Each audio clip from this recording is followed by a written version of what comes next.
तो अर्शी, इतने सारी बातों को बोलने के बाद भी फिर से तुम एक ही सवाल क्यों करती हो?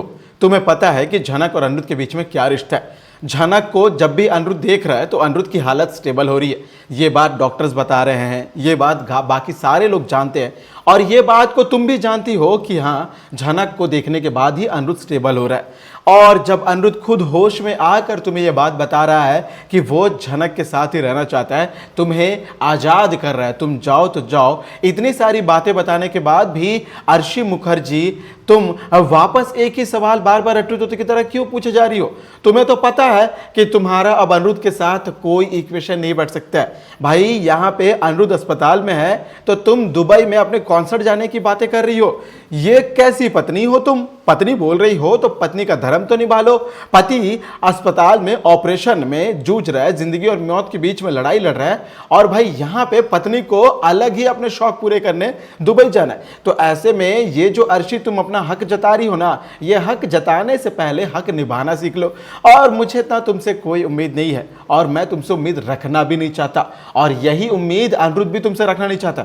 इसीलिए दोस्तों, अनिरुद्ध ना जाग गया है। अनिरुद्ध की हालत ठीक हुई है या नहीं है नहीं पता, लेकिन अनिरुद्ध को इस लायक खड़ा करने के लायक बनाया है तो वो है झनक ने। झनक ने अनिरुद्ध को इतना मेंटली स्टेबल कर दिया है कि अनिरुद्ध खुद ब खुद ऑपरेशन थिएटर से बाहर निकलकर एक बहुत बड़ा फैसला सुना रहा, और इस फैसले के बाद यकीन मानिए कहानी पूरी तरीके से बदल जाएगी। नमस्कार दोस्तों, आप सभी का स्वागत है आपका अपने चैनल टाइम्स ऑफ मीडिया में, जहां पर मैं आपका अपना होस्ट वेणु कुमार आपके अपने पसंदीदा शो झनक से जुड़े एक और बड़े अपडेट को लेकर आप सभी के सामने हाजिर हूं। जहां पर सबसे बड़ी रिपोर्ट है दोस्तों कि अब ना अर्शी का खेल खत्म होने वाला है। हालांकि नहीं पता ऐसा क्या होने वाला, मेकर्स फिर से कहानी को ऐसा कौन से तिकड़े में लगाकर मोड़ने वाले हैं कि भाई अर्शी और अनिरुद्ध ही एक साथ घर आएंगे, जहां पे झनक फिर से अलग हो जाएगी। ये वाला जो है ना, मुझे लगता है कि वो सिर्फ एक ही बेस पर हो सकता है, और वो है उस कॉन्ट्रैक्ट के बेसिस पर। कॉन्ट्रैक्ट के मुताबिक झनक से दूर रहना होगा अनिरुद्ध को, सबसे पहली बात, क्योंकि उसमें झनक का नाम लिखा हुआ था। दूसरी और सबसे बड़ी बात है कि अनिरुद्ध को अर्शी को हर्ट नहीं करना है। अर्शी के साथ अपनी ज़िंदगी अब्रॉड में या कहीं पे भी ऐसी जगह बिताने के बारे में सोचना है जहाँ पे उसकी ज़िंदगी में झनक ना आ जाए। यानी अभी अस्पताल में होश में आया अनिरुद्ध, होश में आने के बाद वो झनक से बातें कर रहा है, झनक को अपने पास बुला रहा है, डॉक्टर से बता रहा है, सारी चीज़ें कर रहा है। लेकिन ये सारी चीज़ें हमारी अर्शी मैडम को खटक रही है।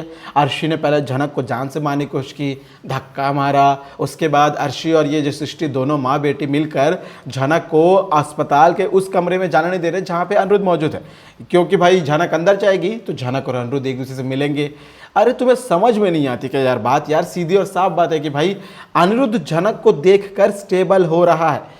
अनिरुद्ध जब भी झनक को देख रहा है उसकी मेंटल कंडीशन, फिजिकल सिचुएशंस ठीक हो रही है। ये बात पूरे बोस परिवार वालों को पता है, लेकिन मुझे नहीं लगता कि ये लोग अपने बेटे को सही देखना चाहते हैं।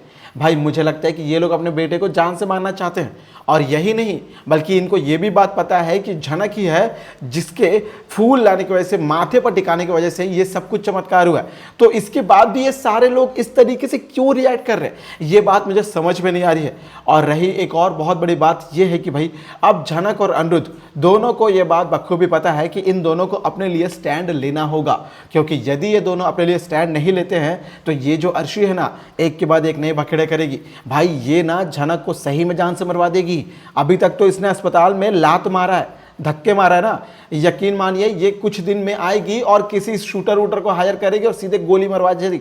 इतना तो इस स्टोरी के प्लॉट को लेकर जा ही सकते हैं ये लोग, मुझे लगता है। और ये जो सृष्टि है ना, ये झनक की माँ की हत्यारिन है भाई, तो ये इस बेटी को छोड़ देगी ऐसा कोई गलतफहमी नहीं है। इसमें प्योर श्योरिटी है, पूरा दावा है, पूरा 100% चांस है कि भाई ये अर्शी और सृष्टि दोनों मिलकर झनक को जान से मार सकते हैं। यानी अनिरुद्ध को झनक से प्यार भी करना है, झनक से अपनी पत्नी का धर्म भी निभाना है, और झनक की रक्षा भी करनी है, जो बहुत ही बड़ा टास्क होने वाला है। और ऐसे में ये कहा नहीं जा सकता है कि भाई झनक को अनिरुद्ध हर पल पल की रक्षा दे सकता है, देगा, लेकिन इतना नहीं कि अर्शी और सृष्टि के रहते हुए, क्योंकि अर्शी और सृष्टि को पहले झनक की जिंदगी से दूर करना पड़ेगा। या फिर यूं कहें कि इन सभी के बदौलत एक बहुत बड़ी बात ये बन सकती है कि अर्शी और सृष्टि को सलाखों के पीछे डाल दिया जाए। अब आप लोग सोच रहे होंगे कि कैसे? भाई सिंपल सी बात है, जो झनक का फैन है उसे बात पता है कि भाई अर्शी और सृष्टि के खिलाफ बृजभूषण का जो पिता होने का सबूत है और उर्वशी के जो सुसाइड वाला लेटर है अनिरुद्ध के पास ही है। अनिरुद्ध इस लेटर का इस्तेमाल कर सकता है अर्शी और सृष्टि के खिलाफ और उन्हें बाकायदा फंसा सकता है, ब्लैकमेल कर सकता है और झनक से दूर भी कर सकता है। ब्लैकमेल ना भी करे तो भाई उन दोनों को परमानेंटली ज़िंदगी भर के लिए जेल की सलाखों के पीछे भी डाल सकता है, जो कि एक बहुत बड़ी गुड न्यूज़ हो सकती है। और इसके बाद शायद झनक और अनिरुद्ध दोनों एक दूसरे के साथ भी रह जाए और इन दोनों के बीच में ऐसे कोई दूसरा तीसरा पर्सन ना। लेकिन सोचने वाली बात है कि भाई अनिरुद्ध क्या ऐसा करेगा, यही सबसे बड़ी बात है कि भाई देखो अनिरुद्ध के अंदर हिम्मत आई है, लेकिन अनिरुद्ध ना इतनी जल्दी कोई भी एक्शन लेने वालों में से नहीं है। अनिरुद्ध के अंदर पेशेंस है, तभी तो वो झनक का आज तक इंतजार कर रहा है। अर्शी के साथ रिश्ते में सर से ऊपर तक जब तक पानी नहीं गया और जब अर्शी ने अनिरुद्ध को बीच रास्ते पर छोड़ दिया, दुनिया भर की बात तो ये सब कुछ हुआ, उसके बाद भी बोस परिवार अर्शी को अपनी बहू मान रहा है। ये कैसा परिवार है यार, मुझे समझ में नहीं आता। यहाँ पे बेटे को थोड़ी सी चोट लग जाती है तो वो चोट अगर बहू की वजह से ना भी लगे तो सोसाइटी में बहू के ऊपर डाल दिया जाता है। परिवार वाले अपने बेटे से इतना प्यार करते हैं, लेकिन ये कैसा सीरियल है भाई जहाँ पे बेटे के ऊपर मुसीबत आ गई है, ऑपरेशन होने वाला है, उसे बीच रास्ते में छोड़ के आ गई है, लेकिन फिर भी उन्हें वही बहू चाहिए जिसकी वजह से सब कुछ हो रहा है। सैल्यूट है भाई, मेकर्स को सैल्यूट है, क्रिएटिव टीम को सैल्यूट है भाई, इनके सोचने के तरीके को सैल्यूट है भाई, वाकई मानना पड़ेगा। कुछ भी मतलब टीआरपी का गेम खेलना है, अनुपमा शो, ये रिश्ता को पीछे करना है तो कुछ भी। हालांकि दोस्तों इस बार झनक का टीआरपी गिरा हुआ है, झनक की टीआरपी दूसरे नंबर से तीसरे नंबर पर आ गई है। क्या यही वो वजह है कि भाई अब झनक और अनिरुद्ध को एक कर दिया जा रहा है? ये भी बहुत बड़ी वजह हो सकती है। लेकिन अनिरुद्ध आया तो है झनक के लिए, झनक को बोल भी रहा है कि झनक मेरी वाइफ है, झनक मेरी पत्नी है, उससे सारे लोगों को दूर रहना होगा, वगैरह वगैरह दुनिया भर की बातें। लेकिन सोचने वाली बात है कि क्या ये सब कुछ अर्शी और सृष्टि कॉन्ट्रैक्ट के मुताबिक झेलेंगे? भाई ये लोग उल्टे अनिरुद्ध के ऊपर चढ़ेंगे, पूरे बोस परिवार को फंसाने की बातें करेंगे और अपने परिवार वालों को जेल के सलाखों के पीछे ना देख पाने के कारण शायद अनिरुद्ध को अर्शी के साथ जाना पड़ेगा। लेकिन अब अनिरुद्ध और अर्शी के बीच में झनक ने यह भी बोल दिया कि वो अनिरुद्ध को दिक्कत में नहीं छोड़ सकती है, यानी अनिरुद्ध के साथ झनक रहेगी।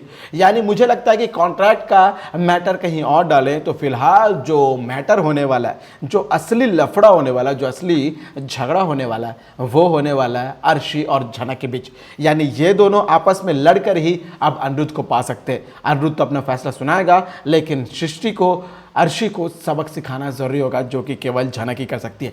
ऐसे में झनक और अनिरुद्ध के इस महामिलन को देखने के लिए, इस खूबसूरत लम्हे को देखने के लिए आप कितने ज़्यादा एक्साइटेड है, कमेंट के जरिए अपना सुझाव जरूर बताइएगा।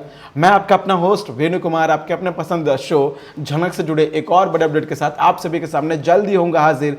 तब तक दोस्तों आप सभी को टाटा, गुड बाय, जय हिंद, जय भारत। देखते रहे झनक को स्टार प्लस पर और any time Disney plus Hotstar पर, और पाते रहे इसके सारे वीडियोस को टाइम्स ऑफ मीडिया पर। और हाँ दोस्तों, यदि मन में कोई सवाल हो वीडियो को लेकर, यदि वीडियो को लेकर कोई ओपिनियन हो, शो को लेकर कोई भी प्रतिक्रिया हो, तो कमेंट के जरिए जरूर बताइएगा। बाय बाय, टेक केयर, जय हिंद, जय भारत।